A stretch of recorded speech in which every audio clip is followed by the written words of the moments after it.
The concepts, characters, and locations portrayed in this work are devised from previous stories and ideas by the author, and as a result may create slight confusion amongst the audience.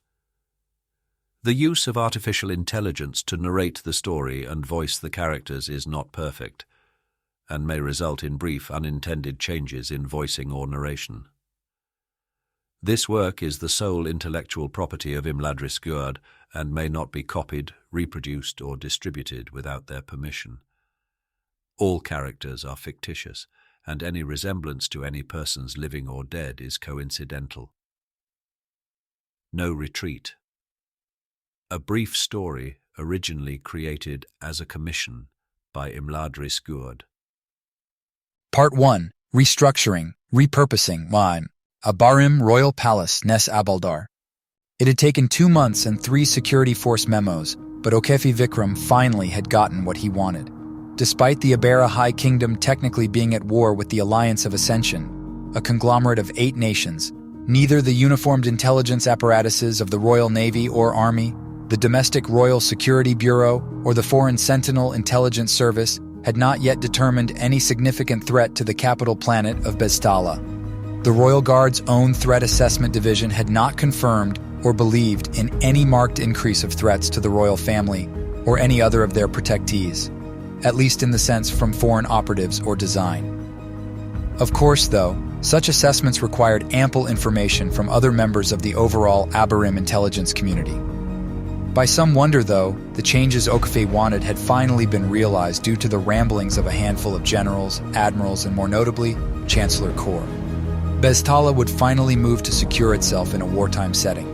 An entire systems army and 200 additional starships had been deployed to the planet to reinforce the already existing formidable defenses. The Royal Guard was at its best when they had to do nothing at all, he thought to himself. The peach-colored man walked briskly down a hallway filled with chandeliers and ornate statues while making his evening rounds. Soon he approached a balcony with an ivory railing. As he stepped outside, he felt the sharp cold of the evening breeze. To his right, he saw 2 men from the Royal Guard counter-sniper team. Each one was in gold-plated armor with ornately decorated helmets. Dark blue cloaks wrapped their shoulders and flowed behind them. On each of their sides was a long sword and blaster pistol. The one closer to him held a pair of macro binoculars, and the one further away steadied a heavy-duty sniper rifle. Good evening, sir. The one with the binoculars said without looking away from the horizon. Satkali. Evening, guardsman. How goes the watch? Okafi asked. The second one with the sniper answered him. Nothing but snow, ice, and cold. Very well. Okafi replied. I would tell you to stay frosty, but... Not at all, sir. The first cut him off. Besides, it's about damn time the rest of the planet decides to accept the fact that we're at war. Suppose you have a point. Okafi said, as he looked out at the snow that just began to fall. The city skyscrapers stretched off into the distance as the sun set in the sky's dim purple hue. Most of these people, while eager to demand military action, would choose to stay ignorant to the realities of war. Okafi thought. Keep yourselves warm. Okafi told them, as he pulled his own cloak across his chest while he turned to go back inside the warm palace. Okafi continued to make rounds throughout the palace for the next hour before he entered a service hallway that led to an elevator. Approaching the doorway, another royal guard stood watch. Unlike those outside, he simply wore a black uniform with a deep blue cloak, given that he was in an already secure area, deep inside the palace. He did have a sword and blaster on his hip, though. He stepped smartly to the side and placed his right fist on his heart, saluting Okafi while he leaned in to allow the access panel to do a retinal scan. After confirming his identity, the door opened and Okafi stepped inside.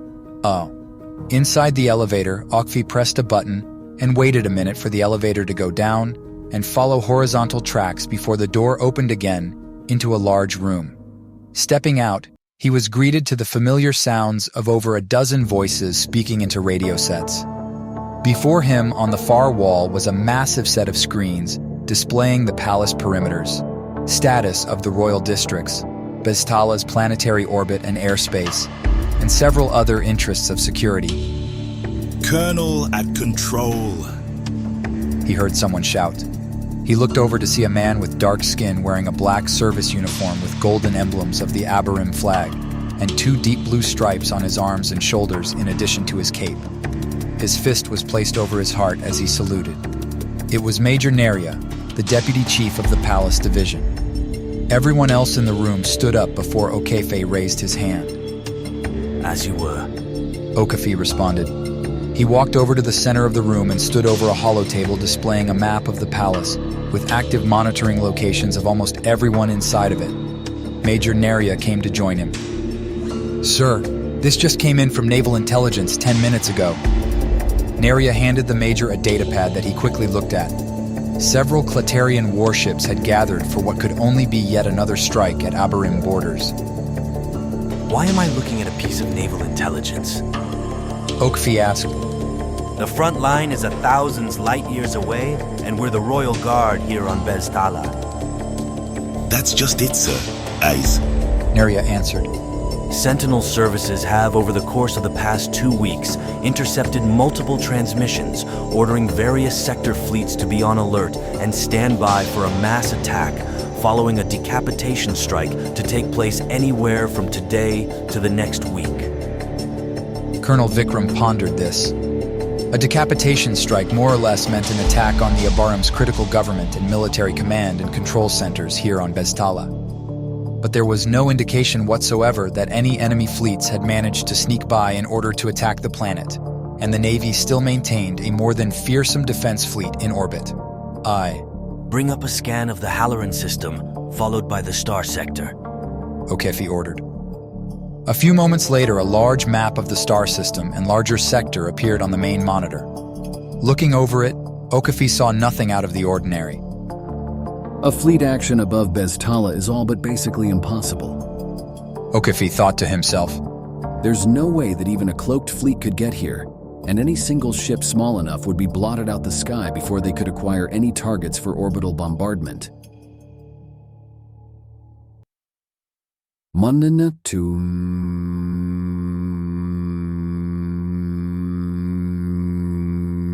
Any sort of decapitation strike, he reasoned, would have to be a ground-based element. Always and... Captain Latour. He called out. Another individual.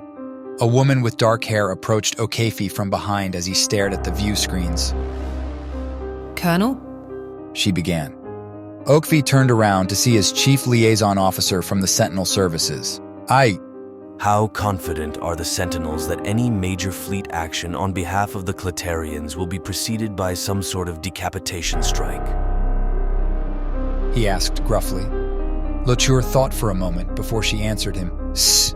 Nothing is ever certain, but I'd say our confidence is roughly 50%. We're still working to verify this intelligence and figure out if it's even possible. That's why we haven't informed Royal Guard until now. Okefe scoffed at the news. Royal Guard should be informed of anything and everything as soon as it presents itself, not waiting 3 days to get a 50% confidence level. He thought to himself.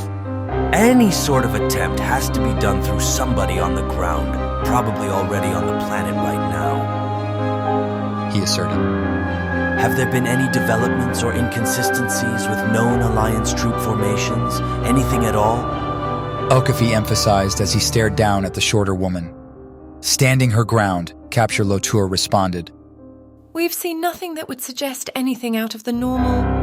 She paused and took a moment to think. Colonel Vikram raised his eyebrow. Actually, about 3 months before the start of the war, while tensions were rising and the Clatarians were mobilizing, we noticed something strange. Which was? Major Neria prodded her. The Clatarian army did a complete restructuring of all of its special operations and strategic elite forces command.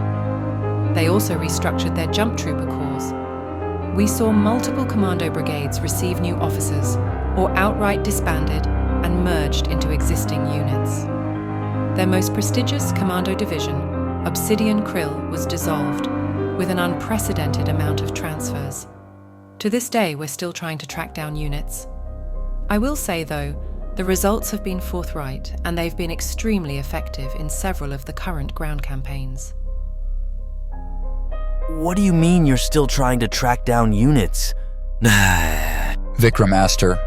Some of their battalions are currently unaccounted for.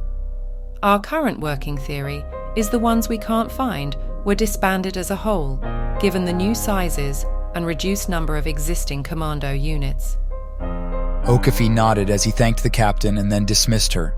He turned back to look at the monitors displaying the palace perimeter. Seems as though Sentinels fumbled the ball and either can't tell if there's a commando brigade secretly on Beztala right now, or they sharing beds with one another. Okafi stated. Keeping track of nearly 1 million commandos is an arduous task, Colonel. Major Neria reminded him. Still, I don't like it. Okfe replied. Especially while the Lord Commandant is off-world personally inspecting the Lippian Parliament building for His Majesty's upcoming state visit. Good point. Neria conceded. A portion of the Royal Guard would be off-world as an advanced security team. I will get all this information over to the Threat Assessment Division and Fort Clastair. In the meantime, what do you want to do? Major Neria then saw Okafi pressing a few buttons on the console before he picked up phone, a rare object in the modern galaxy. Vice Commandant, he began. There's been a development of new, concerning but at the moment unverified intelligence posing a threat to the security of His Majesty and his government. With your permission, my lord, I'd like to move the entire palace detail to a heightened state of readiness and set Condition Delta until we receive further verified confirmation. CSS 51021 Vortas, Halloran System. Essing. Captain Durkee Brigham woke from stasis for the 14th time on their journey inside 51021 Vortas, a nearly 20-kilometer-wide asteroid. The Clatarian supercommando quickly shook his head to wake himself up as he did a brief check of his vitals to make sure everything was correct. He looked around the room to see the other commandos of his company doing the same. Durkee was relieved that it was his last cryo-sleep. He was a soldier and didn't enjoy being in the confines of a starship. This wasn't even a starship, just a hollowed asteroid with some thrusters, he admitted. They'd been aboard the Vortas for almost 3 months and spent half of it in deep sleep and cryostasis at sublight speeds to avoid detection by the Abarim fleet. After a few minutes, his company sergeant walked up to him. Sir, you asked me to remind you before you went under, the officer's briefing is in 5 minutes. Right, Durkee replied, quick to finish checking his gear before he exited the gray room into a narrow and dimly lit corridor. Soon he entered an auditorium that was quickly beginning to fill with over 100 officers. The captain hurried to find his seat in his battalion's section. Just as he sat down, not 2 minutes later, a man walked to the podium at the center stage. Immediately, everyone sitting down stood up and raised their left hand to their side in salute of a lieutenant general. The blue-skinned man had ridges on his nose and motioned for them to take their seats. Gentlemen, I hope you all enjoyed your 14th stasis cycle this trip. Fortunately, that was the last one. He joked. A few laughs went around the room before he continued. As you are all well aware, we are now entering the final stage of our mission. His face grew heavy. You all have been told that upon landing, several hidden destroyers and cruisers would breach Beztala orbit, so that after the capture of High King Biazebe Alararias and the Royal Ministry, we could exfil the planet. After a brief pause, he took a deep breath. You all have been lied to by both SOSEFCOM and myself. There will be no extraction. Hearing these words, the room was so silent, you could hear the breathing of each man sitting down. Each one taking a moment to realize that their mission would be a one-way trip. Durkee had finally had the answer he suspected, but was hoping wouldn't be true. Their commanders had lied to them all the way up to the point of no return. It figures. How else do you get a bunch of people to willingly attack the Abarim Royal Palace complex? He thought. The Lieutenant General then spoke up again before anyone could shout out, I am aware that you were lied to, and I'm sorry I had to be a part of it. That being said, we have a mission. Simply put, it is impossible to exfiltrate. No Alliance fleets can get so far into Abarim space, and there's no way that anything we use to enter orbit wouldn't be shot down. The very asteroid we are riding in has been coated in as much stealth and sensor-reflected material we've been able to scrounge up for the past 3 years, and even still there was only a 70% chance we would not be detected. Moving on, I turn this briefing over to Colonel Tillis and his aide for your overview and your objectives. Another man entered the podium and displayed a map of the Abarim Palace. I'll make this brief, gentlemen. We have less than an hour before deployment. As we approach high orbit of Beztala, we will be detected. However, the Abarim Navy is unlikely to care for an asteroid, and the Royal Weather Service will probably register us as a rogue asteroid that they lost track of. Our angle of approach will be opposite of the city of Nes Abaldar on the other hemisphere, which should hopefully keep any military response at normal readiness. Just as their railguns achieve a firing solution to deflect us off course, we will initiate a massive cyber and jamming attack to disrupt their orbital defense grid. We do not expect this to be effective any longer than 2 minutes, 27 seconds, at which point we will definitely be recognized as a hostile entity and thoroughly destroyed. We will simultaneously launch a swarm barrage of missiles and debris in order to tie up and saturate defensive fire from the ground, drawing it away from your transports and drop pods, blanketing the capital city of Nes Abaldar in over 10,000 missiles. Fortunately, we will be able to completely disable the palace shields for at least an hour, which is where the majority of our cyber efforts will go. He paused as people took notes and let the information sink in. All drop pods and assault gunships will have roughly 2 minutes to get clear of the Vortas, and roughly 9 minutes to make landfall. Your craft have been modified with increased thruster capabilities. Unfortunately, due to time constraints, every craft will be launching simultaneously. Although the Navy will be working as best they can from the Vortas to coordinate, we expect an immediate 8 to 15% casualty rate due to collisions. He paused for a moment as everyone took a moment to let that information sink in. Many of the officers in the room showed brief signs of regret for being chosen on this mission, given the knowledge almost 1,800 of them would die by crashing into one another before even entering orbit. Before any of them truly had time to reconcile this information, another officer appeared at the podium. Here is what we know. He started off quickly highlighting areas of the Abarim Palace. The Royal Palace grounds encompass an area around 350 acres of land with several buildings and structures and roads. There is the Royal Atrium on the north face. To the northeast, there is the Royal Museum of the High Throne, and on the northwest, the Yulata Building of Science. The 1st through 3rd Battalions will be responsible for securing these locations. These areas are more public and often have civilian tours. These battalions are not required to check fire in this instance. The Abarim are very patriotic, and for your own safety, you should assume that all moving targets are hostiles. Durkee couldn't believe what he had just heard.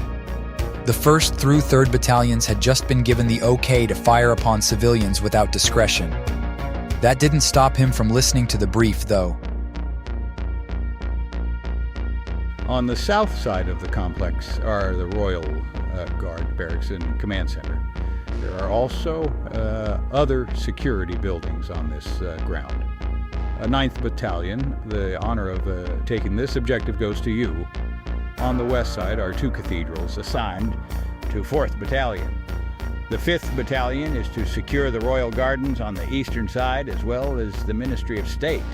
Battalions 6 through 8 are to take the central Whitehall's palace and capture Beelzebub al-Arayat. If this is not possible, then the 2nd Battalion will detonate their graviton device at the Royal Atrium. In addition to our Special Forces Division, the 98th Paratrooper Division will be deploying across Nes Abaldar to tie down elements of the Abarim's First Systems Army Alpha and prevent reinforcements from reaching the palatial complex. They will also be acting as your support and reinforcements, providing you with mechanized infantry. As the officer finished, the lieutenant general stepped back to the center stage. Be in mind, the palace is explicitly a fortress with a dozen towers, over 500 anti-air artillery guns, and at least 100 surface-to-air missile batteries. On the ground, we expect fortified anti-personnel emplacements, hardened machine gun nests, security force fields and blast doors. Make for your objectives quickly and remember you're facing the Abarim Royal Guard. Do not hold anything back. You are all dismissed to brief your troops and prepare to deploy. We reach the drop location in 28 minutes. Good luck, and hail the Ascendancy. The officers soon all quickly left the room. Durkee made his way to Hangar 3, which was where 6th and 7th battalions were exiting from. He quickly called a meeting of his lieutenants and senior sergeants. All right, boys. Here's the gist of it. We're assaulting the Central Palace. Our battalion's objective is to terminate Biazebe Alarias. Chances are he'll be in a bunker somewhere. If we can't find him within 30 minutes, we move to help blow the 2nd Battalion's graviton device, hopefully taking the bastard out that way. When he said this, he saw their faces grow with concern. I just found out, but this is a one-way trip. I don't plan on telling anyone else from the company about this until we reach the ground. Don't need them getting riled up just yet. As he finished saying this, the alarm bell sounded, indicating that all battalions needed to be ready to deploy in 5 minutes. He saw they wanted to protest the fact that they had been lied to, but he also saw that deep down, they had expected this. Command was pretty smart. Hold back on telling us, forcing us to fight like hell, huh? One of his lieutenants said. Durka nodded to him. Way I see it, death is a certainty. We either die worthlessly as fools, or we die accomplishing a feat the galaxy has never seen. With that, he walked over to his dropship before securing himself into the seats while the pod sealed and the hangar door opened. Satellite Watch 3, High Orbit of Bestala. Eduardis Bucanato was a senior observer in the Royal Weather Service. He had for the last 6 hours been on watch duty, alongside a host of his fellow co-workers, keeping an eye out for rogue asteroids that drifted out of their predicted orbits that could strike Bestala, or any other planets within his assigned sector of Abarim space. Most days were boring. Monitor the asteroids. Catalog the asteroids, but almost never destroy the asteroids, he thought. The thing with big space rocks is that they generally didn't move outside of predicted flight paths, and if they were ever to threaten a planet, it would be handled by the Navy long before any planet was truly in danger, meaning that he never got the chance to do anything. Enjoying the last half hour of his shift, Eduardis leaned back into his chair as he took a bite out of his spice cake. Savoring the flavor, he closed his eyes for a moment, taking the chance to relax. Soon he would be on a shuttle to take him to the planet side, where he could go home and enjoy a well-deserved nap before engaging in some thrilling nightlife. Just as he was about to let his consciousness leave him, he was alerted to a trilling sound on his monitor. Right.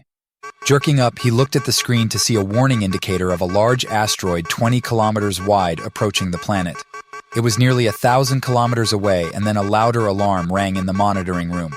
Soon a woman came over to Bucanato's monitor. Eduardis, the hell is this? I don't know, Chief. He started off. One moment everything is clear, and then all of a sudden this thing pops up. Look at the size of this thing. It's 20 kilometers wide. It also isn't named, which should be impossible, right? He asked his supervisor. Priscilla Donnelly simply looked at the asteroid which had been transferred to the main viewing monitor. Good gods, she muttered. Then her training kicked in, and she began to take charge. Contact Starbase 1. Tell the Navy that we are able to handle this. Aim railguns 2 and 4, and prepare targeting solutions, she told her watch team. The men and women quickly did as they were told, another man just now entering the room. He wore a deep blue naval uniform with a lieutenant commander's bar on his collar. Priscilla, What are we looking at? Rogue asteroid. Somehow wasn't on any scanners until just now. It's as if it appeared out of nowhere. We're about to deflect its course away from the planet now. It's coming in extremely slow, drifting really. She told him. The lieutenant commander simply frowned. Asteroids didn't appear out of nowhere, and Abarim sensors were not at fault. Certainly not enough that no ship or observation station in the kingdom hadn't flagged this asteroid somewhere and had it sent back to be catalogued. It was then Edwadri stood up and shouted, Chief, this rock is accelerating. Fast. No. Priscilla's eyes went wide with confusion as the asteroid sped up towards the planet at astonishing speeds. Then another man stood up as well. Chief railguns have lost their firing solution, and we can't reacquire them. My entire monitor is blank as well. Priscilla looked at several of the individual monitors and saw many observers taking off their headsets as they were flooded with static noise. Raise Starbase 1, ask them to acquire a target lock, she said nervously. Just then, Udaris told her, Ma'am, I can't raise Starbase 1 or 2. I can't get in contact with ground observatories either. Our entire communications system is offline. Hearing this, the Navy man lurched forwards and moved Priscilla Dunalley to the side. He deftly removed a badge from his uniform and pressed it to a console. Immediately, a panel opened and he slammed his fist on a red button. Instantly, a loud and shrill alarm started blaring throughout the orbital observatory. With his left hand, he keyed in a code and fired off a series of emergency flare rockets from the small observation station, clearly visible to any observation post, starbases, or more importantly, military fortress on the planet. He turned to look towards Priscilla. Chief Dunalley, per the Ibarra Code, and in accordance with defense procedures, I'm taking command. This watch station and crew are now in service of the Royal Navy, he declared. Why is that? Priscilla asked worriedly, inwardly praying she was wrong in her assumption. Because Bestala is under attack by a foreign power, he answered with an inward sense of anger towards whoever was behind this. He turned to face the monitor, signaling somebody to reset their systems and call engineers. Anything that was needed before he could start shooting. Part 2, Arrows and Vipers. Security Control, Ibarim Royal Palace. Set condition 0 throughout the palace grounds now, Major Neria ordered when he saw the main monitor in the control room. A klaxon immediately began echoing throughout the entire palace grounds. Colonel Vikram was already directing the various defenses to begin tracking and engaging all targets heading towards the palace. Arrows. Arrows, arrows. Designate Raid 1. Incoming 3,500 missiles. Target projection is the palatial complex. Impact 4 minutes, 32 seconds. Raise the palace shields immediately. Yeah? Oakfi said, maintaining a calm yet commanding tone. Hunter. Sir, palace shields are unresponsive. I could recycle the defense system and bring them back online. A man told him. Arrows, arrows, arrows. Another voice shouted out. Designate Raid 2. Incoming 6,800 missiles. Tracks show targets spread across Nes Abaldar. 1,000 targeted towards us. Impact in 6 minutes, 44 seconds. Don't reset the shields, Okafi declared. If we do that, we lose the automatic targeting for the guns and missile batteries. No, the Clatarians were smart about this. Keep trying the shields, but do not reset the system. Yes, sir.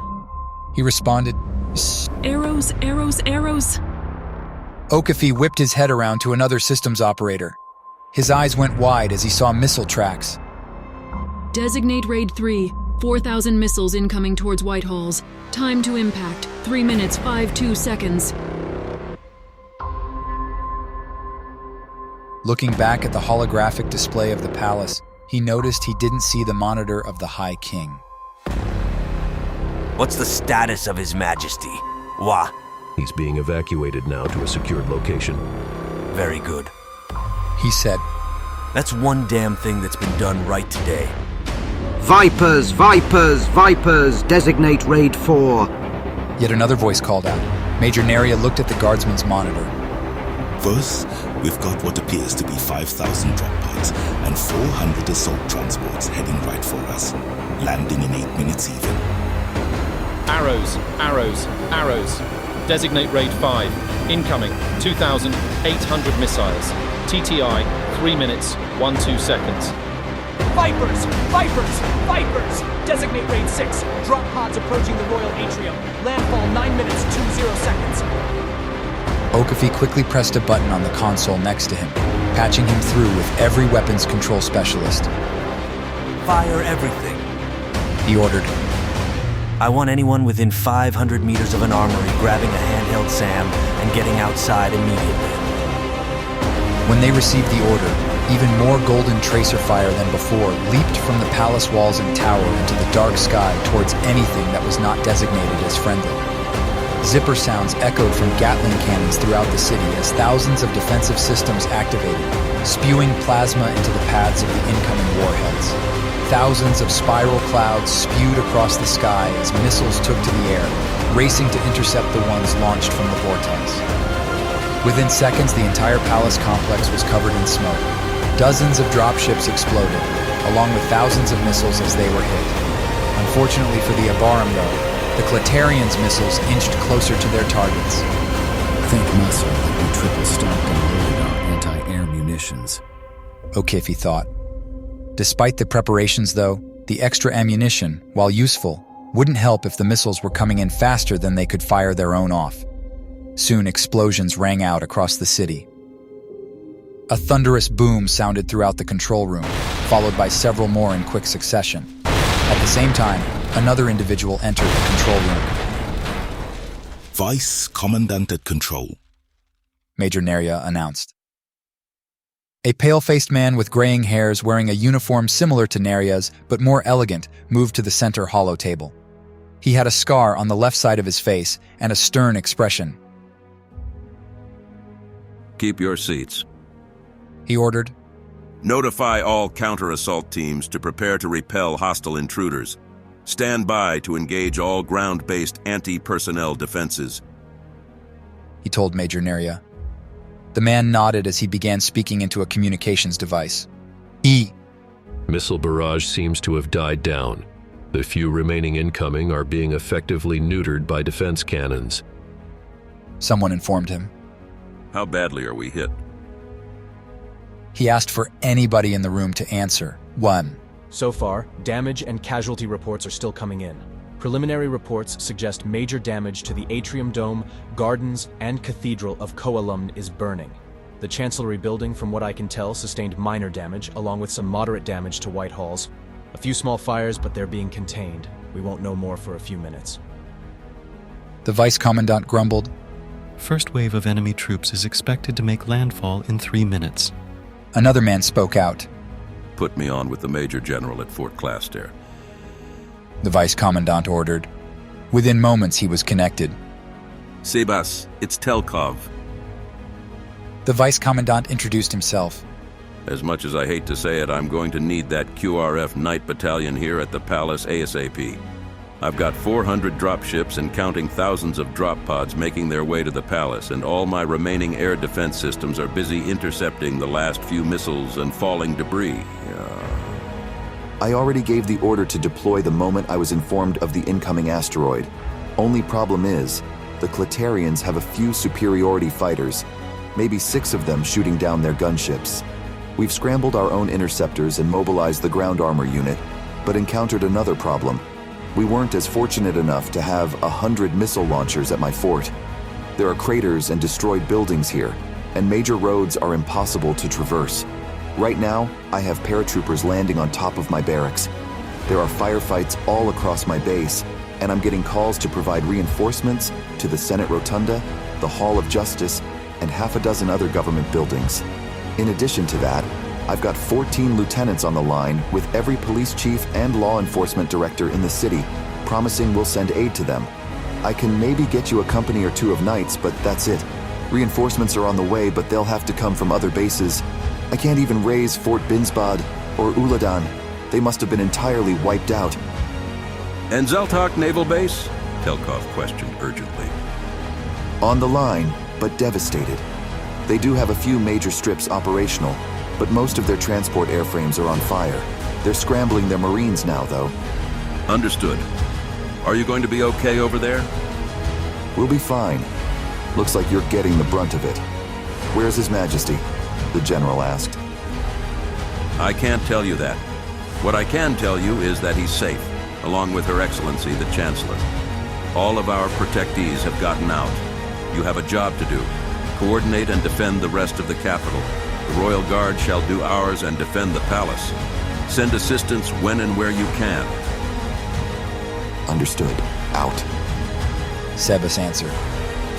When his conversation ended, Colonel Vikram turned to the Vice Commandant. My lord, permission to leave control and take charge of the defense on the ground? Major Neria is more than capable of handling my responsibilities here. Permission granted. He answered. Gates of locked, Whitehall's palace. Captain Durkee climbed out of his downed assault gunship. Looking up at the sky, he saw hundreds of explosions, and what little remains there were of the Vortas falling towards the ground. Thoroughly wrecked by ground and space-based artillery, as soon as the Abarim computers came back online. He thought. He didn't have time to mourn the losses of the Vortas' crew, though. He had a battle to fight. He grabbed his rifle and immediately took cover behind a piece of debris. Several other of his super commandos had already found cover behind debris and craters and were firing towards the Royal Guard. Before him were the gates of Locked, the primary entrance to the Whitehall's palace. It truly was a sight to behold. The white walls still somehow shone brightly in the dark, nearly blizzard conditions, even from a distance, and he could make out the golden domes rounding off several sections of the building. The main golden gates were massive structures 30 meters high, decorated in various jewels. They were twisted, though, and cracked open, likely struck by hundreds of missiles. 2 statues lined the entrance, and a golden energy flowed through their hands and around their glass bodies. It truly was a sight to behold. None of that mattered anymore, as soon as a golden plasma bolt landed an inch from Durkee's head. He ducked down further as he took a few breaths, contemplating how close he had come to death. He was lucky. He doubted that whoever had just shot at him would miss a second time. Looking up, he aimed his commando assault carbine, sighted one of the Royal Guards in golden armor and pulled the trigger. A 4-round burst, ejecting itself and slamming into the man he supposedly just killed. Durkee immediately ducked back down. Glancing to the right, he saw several of his commandos had been gunned down already. Large, gaping holes or severed limbs from where they had been hit.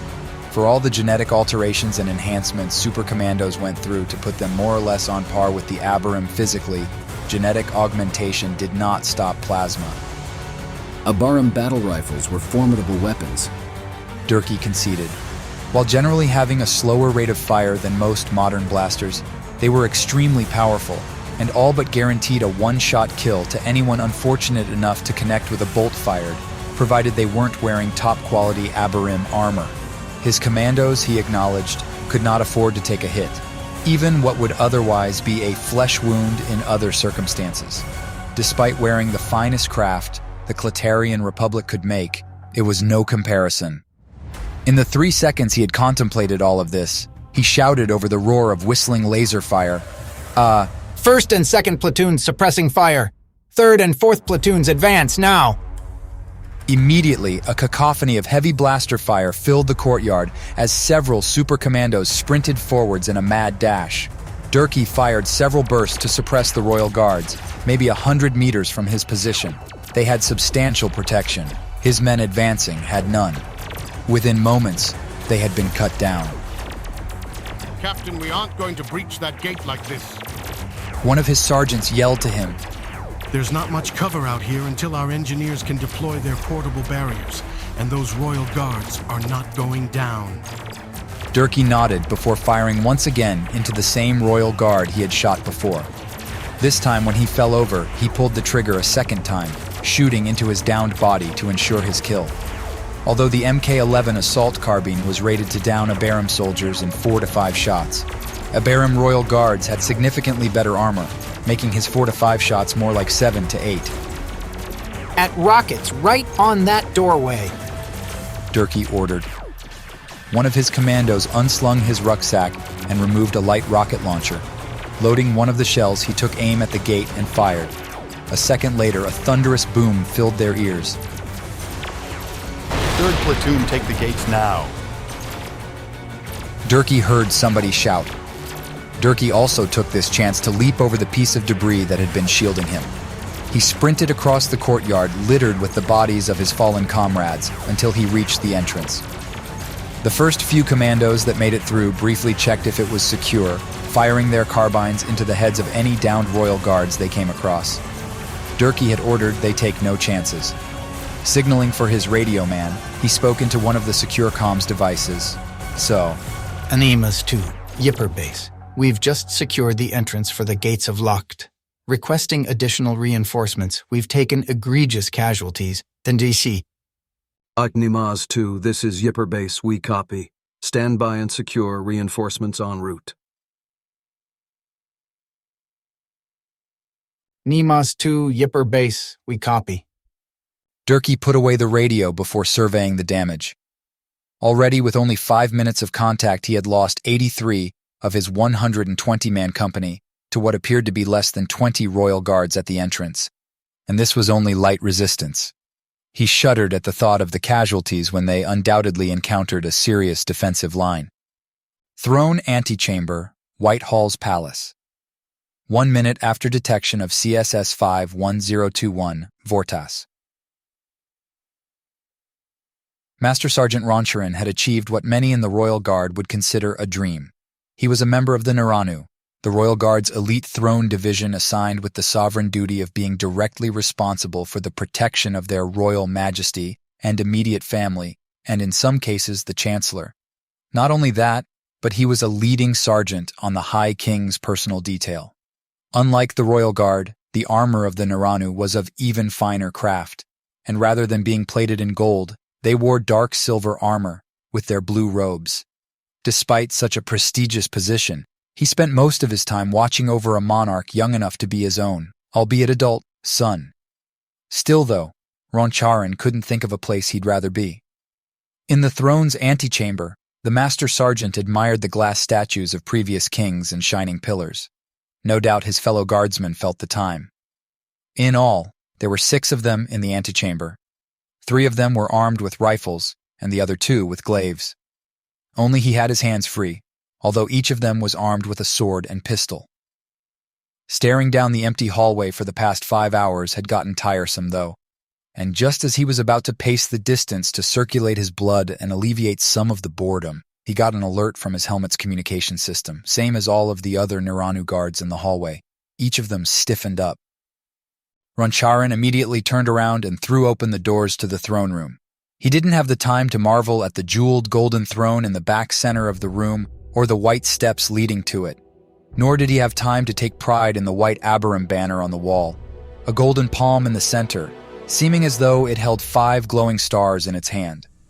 No. Instead, as soon as the door was open, his men were immediately dismissing whatever trivial committee the High King was meeting at the time at one of the tables.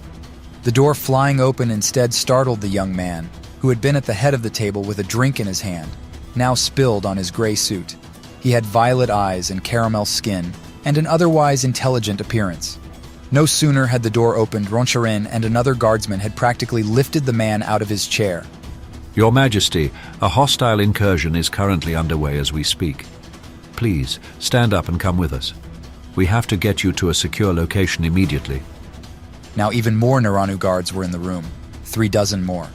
Several carried shields, while others set overwatch positions at the throne's balcony facing the night sky. At this point, they were practically carrying the High King out of the throne room. Biazebe Alarius was surrounded by shields and men almost twice his size as he was escorted into one of the administrative passageways. The High King could hear the anti-aircraft guns and missiles firing away at some unseen target. Thank you, gentlemen. I can walk for myself now, Biazebe asserted. Reluctantly, they released their grips on their liege, and he followed them at their pace. Apologies, Your Majesty. We had to and still must continue to move quickly. I understand, Roncharin. Biazebe said genuinely. First, where am I going right now? And second, What's going on, and what do we know so far? The group now came across an elevator in which 25 people entered, Beelzebub and 24 of his guards. Right now, we're going to the command bunker beneath the palace.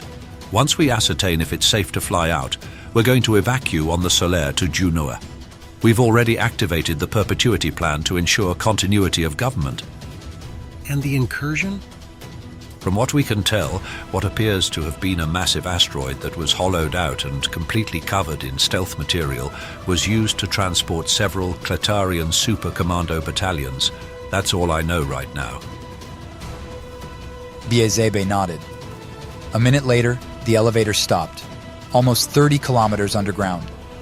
The party exited and quickly made their way into the secure bunker. The High King was able to take a seat at a conference table and immediately was connected to a dozen admirals and generals, to whom he immediately began to issue orders.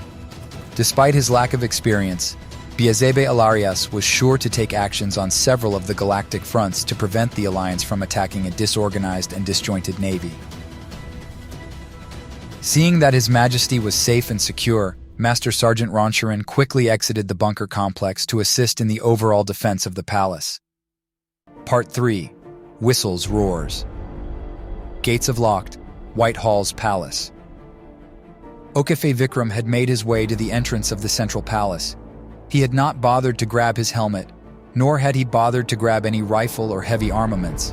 Instead, he took to the front line only with what he had already on his person: his sidearm, a long sword, and a collection of daggers. The colonel immediately surveyed the defensive line at the palace entrance. Security barriers had been erected, and 6 heavy machine guns had been mounted in makeshift nests.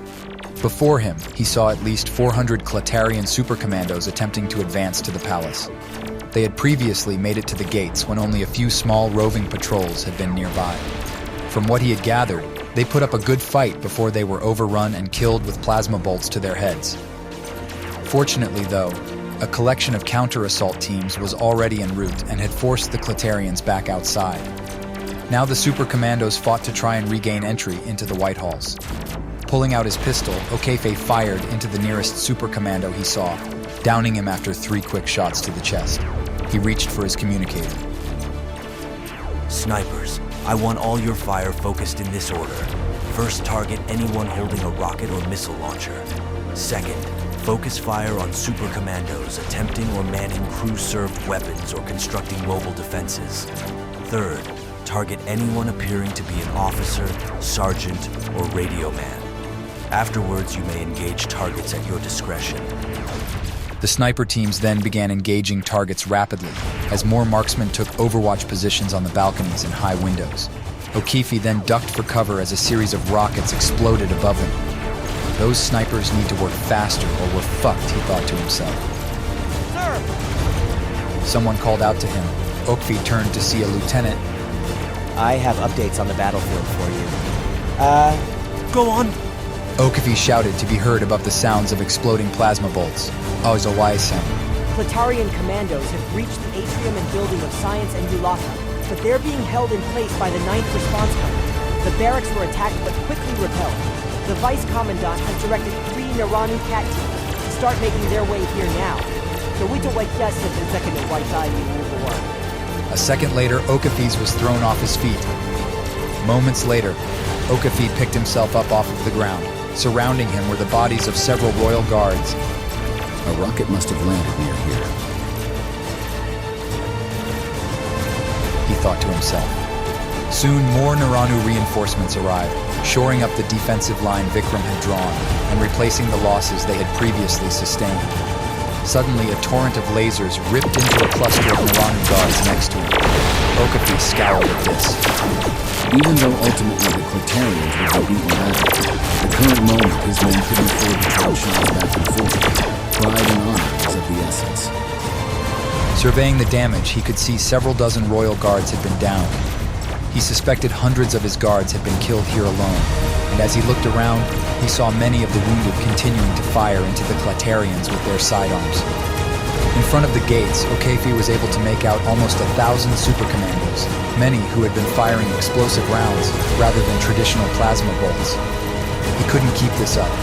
Not if he wanted to maintain his position at the gate. It would be soon, the colonel decided, for some decisive action. Zaltok Naval Base, Bitala.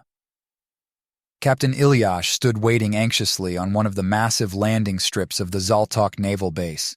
Situated 50 kilometers from the Royal Palace complex, it was home to the Solaire, the designated starliner of the High King, or in some instances, the High Queen, whichever one held the throne. The naval captain had, as always, made sure that the starship was always ready for takeoff within a 2-minute notice, and was now busy keeping warm against the harsh snows that had just begun to fall. That was when he had been informed 6 minutes ago that the Naranu Guard would be doing a hard takeoff to evacuate the High King to Junoer.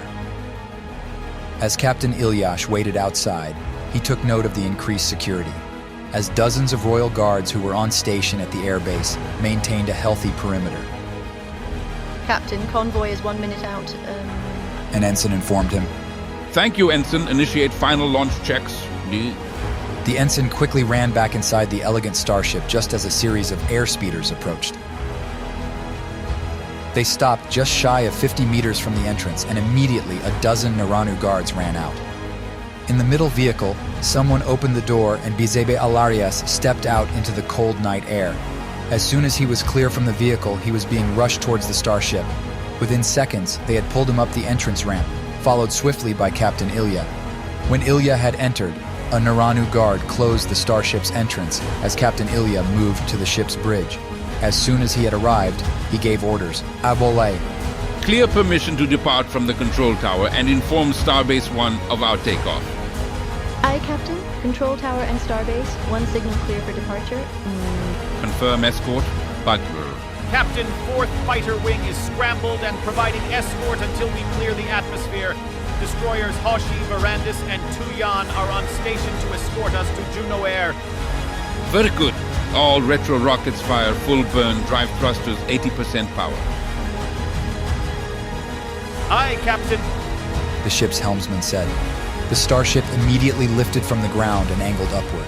Its thrusters accelerated beyond supersonic speeds. In less than a minute, they were orbital. Wasting no time, Captain Ilya quickly did a brief look around before ordering, 12 set a course for Juno Air. Maximum speed escorts can maintain. Seconds later, stars turned to lines as the RAS Solaire vanished to warp speed. Security control, Abarim Royal Palace. Cletarian supercommandos are continuing to advance into the Royal Atrium. We're engaging Automated Defenses Grid 3-1. A voice called out. Activate security force fields and switch detection lasers to lethal beams. Major Neria ordered. 12 the guard captains of the northern-based companies consolidate on encircling the Cletarians in the atrium. The building of science should be holdable with only 2 platoons. He reasoned, noting that the building was much smaller than the atrium and easily defensible. The Vice Commandant then reviewed the fighting throughout the complex across a variety of monitors and holographic projectors. The Cletarians that had dropped in the southern portion were easily wiped out. Attempting to take the barracks of the Abarim Royal Guard had gone more than poorly for them. The Western Cathedral still stood firm. This was particularly due to the fact that it is where just about every practitioner of Lasund in the palace was gathered. Fighting in the gardens was sporadic but primarily under control. His biggest concern was the eastern gates of Lokhtala. For as capable as the Cletarian generals had been so far in this war, they must have to be completely fucking mad to try and assault the royal palace with only super commandos and light mech suit support. Surely they knew they wouldn't be able to capture or kill His Majesty, or even destroy the palace. Having now been an hour of fighting, surely the Cletarians must have realized this. Vice Commandant, I have the senior captain at the atrium requesting you, my lord. Rereshu. Telkov switched his attention to one of the holocoms and activated it, seeing an image of one of his officers. In the background, he saw several lasers streaking by. My lord. The captain began. We're taking significant casualties at the atrium. We've been pushed out of the building completely and are preparing for a counterattack along the north roads and lake. At the moment, the Cletarians are looking for the service tunnels. Right now, we're holding those positions, but I'm sure they'll find them eventually. Fortunately, we've sealed those and have men inside waiting for them. However, if they manage to take those tunnels, they'll have access to the rest of the palace grounds. An unacceptable scenario. I can direct part of the battalion at the Koalam Cathedral to assist your counterattack, but I cannot afford to divert anyone fighting at the gates of Locke. The captain nodded and could see the vice commandant was busy coordinating the defense. With respect, my lord, I do not need reinforcements. Rather, I request permission for the immediate use of Zayden particles. If we completely flood the building, it will ensure immediate victory. I'm aware that we won't be able to use them anywhere else while we generate more, but we'll be able to focus the rest of our strength at Whitehall's. Telkov's face went cold when he heard this. Then, the vice commandant heard a shout in the background. He saw the captain spin around to be tackled by one of the super commandos. In the struggle, the captain was able to leverage his superior physical strength and quickly got on top of the man. Instinctively, he drew a dagger from his back and stabbed the Cletarian 3 times before he stood up again. Very well, Captain. We will disperse them throughout the atrium. Tell your people to stand by. My lord! The captain saluted, with a fist over his heart. Zayden particles in the atrium. Well, the building was scheduled to be refurbished soon anyway. At least that fight there will end swiftly. The vice commandant thought to himself. Royal Atrium, Abarim Palace, North. Colonel Marish Gitron was one of the few Cletarian senior officers left alive. His objective was also the only one that he, along with his fellow battalions, had been able to secure. That being said, there wasn't much good in holding the atrium if the rest of the division was being wiped out. Because of this, he had ordered his remaining engineers and technicians to assemble and arm the 5,000-pound graviton warhead they brought with them to level the entire palace complex. For the time being, there was a brief pause in what had been the most ferocious fighting in his entire 37-year career. Finally, he had the time to sit down in one of the several hundred, possibly 1,000 chairs in the massive rotunda. He took the chance to marvel at the fact that it was well and truly a spectacular work of architecture. The ceiling rose 100 feet into the air, presumably to allow massive hollow projects to work their magic. Glass pillars and statues lined the edges, while lavish decorations filled the room. He never got the chance to look at the central podium, which was now blown to pieces by several rockets, grenades, and plasma bursts. In fact, just about every pillar or chair was riddled with holes. He removed his helmet, exposing his head and face, and opened a pouch on his belt. Unwrapping a nutrient bar, he quickly shoved it in his mouth, scarfing it down. Marish could still hear the cries of pain from the wounded commandos that were still alive, being treated by what few medics were left. The amount of bodies there were in the atrium was astonishing. In over 1,000 missions, he had never seen super commando casualties so high in a single engagement. When they deployed, Marish knew that a few of his battalion's transports had crashed and a few more shot down before they hit the ground. But this was ridiculous. 3,240 men in his battalion were dead, and just about everyone left was wounded one way or another. The other 3 battalions had similar casualties. What he couldn't wrap his head around was the Royal Guard's resistance. He could see, even smell, that there were many dead Royal Guards in the atrium with them. While he had no idea how many were there at this moment, or even how many were deployed to the atrium, he knew that the Abarim would consider them to be excessive, and that was what had him perplexed. Throughout the firefight, the super commandos would fall back occasionally and make concentrated efforts to withdraw their wounded. The Abarim Royal Guard, on the other hand, naturally made efforts to save their wounded men, but at the same time, they would not fall back. They would not prioritize the wounded if the opportunity to kill one of his comrades presented itself. Even those that had arms blown clean off still drew sidearms to keep firing at them. When they were at a distance, they shot at them. When they advanced, they were countercharged with swords, spears, shields, and even hand-to-hand combat. Hell, I don't know if it's some misplaced sense of pride, arrogance, or an officer pointing a gun to the back of their heads, but the Abarim Royal Guard know how to fight, and by the look of things, they certainly won't accept anything less than complete victory. The very notion of retreat seems to be the admittance of surrender to them. The only reason they aren't in the atrium here now is because we quite literally had to fight for every inch of ground and forcefully kill every last one here. Marish noted. The colonel was interrupted from his thoughts by a sergeant. No. Sir, lookouts show Royal Guards amassing for yet another counterattack. How many? Marish asked, utterly exhausted.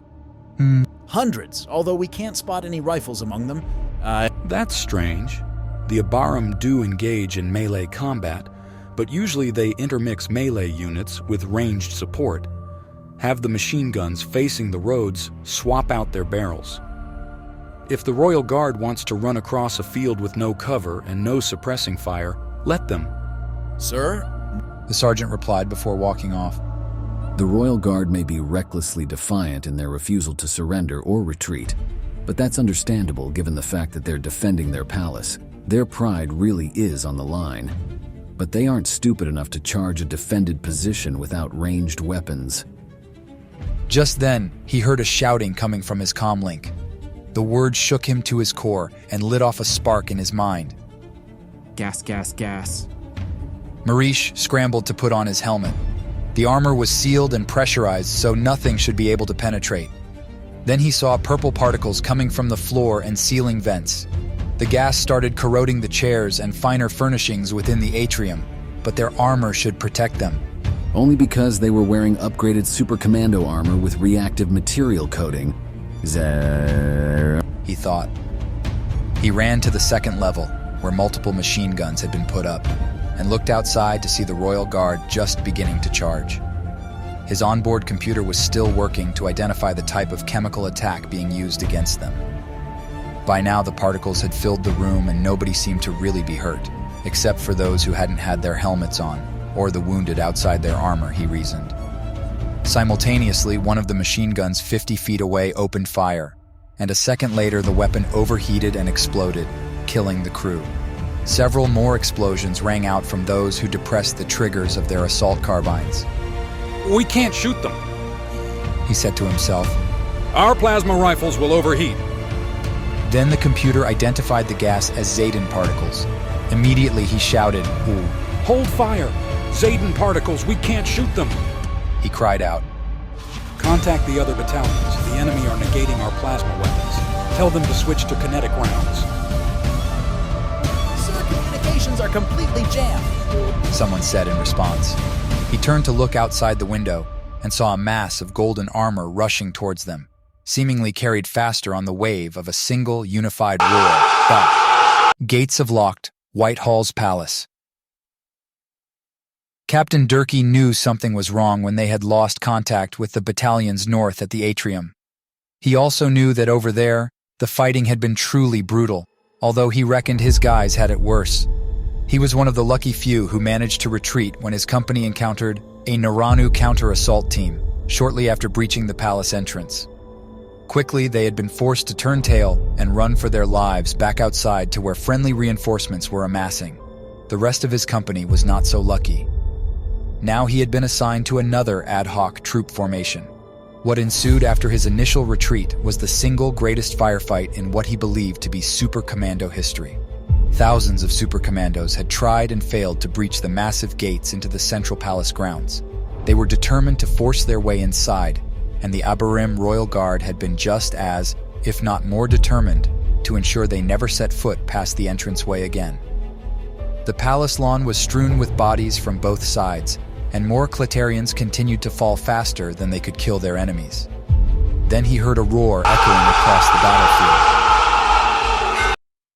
Colonel Vikram had also heard a roar. Instantly, he knew what was happening.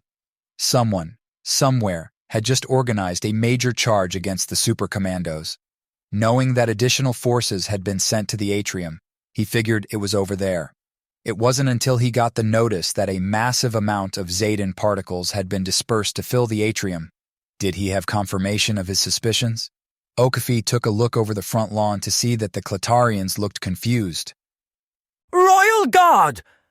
Okafi shouted into his communicator, his voice carrying what sounded like an amplifying boom.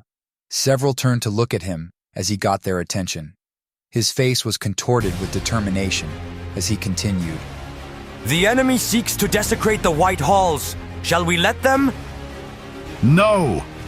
The royal guard chanted. They have defiled the palace grounds with their presence. What shall we have as compensation? Blood! They answered. Okfi now stood up exposed as he drew his longsword. He twisted as he dodged a plasma round aimed for his head. He leveled his own sidearm and sent a beam into the face of the Cletarian, who he believed had just shot at him, while another stray round pinged harmless off his armor. Swords, he ordered. Then he ran forwards and began to quote a line from one of the many core values from the Royal Guard guidelines, taught and ingrained into all its members. Even against all odds. While he ran forwards, he pressed a button on his wrist comlink, setting it to speaker mode as it blew the shrill, shrieking sound of a whistle. For the high throne, to the death we stand. The Royal Guard chorused, joining Okfe in his charge.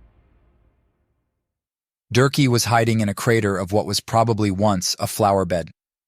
Peeking up, he sighted what appeared to be a royal guard in a more than usually decorated armor. Must be an officer, he thought. Knowing better now than the first time he fired his rifle for that day, he depressed the trigger 4 times, but automatic safeties preventing overheating resulted in only a single bolt ejecting from his rifle. Fuck! He shouted. Ducking back down, Durkee narrowly avoided having his head blown apart. The super commando next to him, unfortunately, was not so lucky. Durkee shuddered briefly as brain matter and green blood splattered the visor of his helmet. Using his right arm, he brushed the blood from his view and activated his helmet's cleaning function. Looking at his fallen comrade, he wasted no time in grabbing his ammunition cartridges from his belt. He won't be needing them anymore, he said to himself. Durkee popped up once more and noticed that there were at least 100 to 200 super commandos relatively near him. Opening his communicator, he gave orders, "Oh." All squads north of grid 30, advance. Before he could leap up from his protective hole, he could make out shouting. Most people in the Tar Elam galaxy did not speak Abarim. Having operated near Abarim space several times in his career, he had picked up elements of the language. While he wouldn't call himself fluent, he could manage to have a few limited conversations. Durkee noticed that the officer was directing things to his men. While he had no hopes of hearing what it was, the Royal Guard was not being shy about answering whatever questions he was asking them. He was able to make out the word "no," followed shortly after the word "blood." Immediately he got on his comlink. Don't advance! Don't advance! All units prepare to repel their charge! He panicked. Then Durkee looked up a third time as the Abarim ran towards him and instantly started depressing his trigger rapidly. Okefi moved on instinct towards the Cletarian position. In less than a minute, he had traversed the distance between them and his sword found itself the bowels of a super commando. Wasting no time, he spun and slashed into the next one, and the one after, and the one after. In his right hand, he took less than a second to aim his pistol and send a beam of golden light through another's heart. Each time he depressed the trigger, he scored a kill. Dual-wielding the weapons, Okefe made quick work of anyone within 100 meters. After a minute of fighting, his blaster ran out of charge. Damn, I didn't even realize I fired 20 times. That was when he paused. All around him, royal guards fought close and personal, many being gunned down. He watched the men he had stood countless hours on watch fall left and right. Hopefully their armor kept most of the energy out of their bodies, he thought. Suddenly he felt an intense pain followed by heat in his stomach before he fell over on his face. He looked up and realized he was on the ground. Then he saw the barrel of a Cletarian super commando's rifle. Durkee had spent nearly all of his ammunition. The Royal Guard's shields were formidable defensive tools and could easily absorb the fire of multiple magazines. A commando next to him had just downed the officer who organized the charge that led to their position being overrun. Waves of commandos attempted to fall back but realized they had nowhere to go. Then he heard a scream. Whipping his head around, he saw the officer and then his friend being tackled. He heard a voice in his right ear speaking over the common. This is Colonel Petrie. I have since been unable. The officer leapt up and lunged towards him, Without room to maneuver, the super commando was stabbed 7 times. I have a sea coat. Captain Durkee brought his own weapon to bear. Squeezing the trigger, he was horrified to see that the Royal Guard officer had lifted his fallen comrade's body in front of him as a possibly living shield. His own green plasma fire melted the back of the super commando. At this time, I'm ordering... Metal scraped on a sheath. A sword was drawn. He saw moonlight glitter on a piece of metal. Captain Durkee never got to finish hearing Colonel Guitrin's order.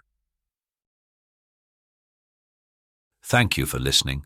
This concludes No Retreat by Imladris Guard, narrated via a collection of artificial intelligence voices. For more information or stories, you may contact Imladris Guard. Discord username Imladris01. It is hoped you have enjoyed this program.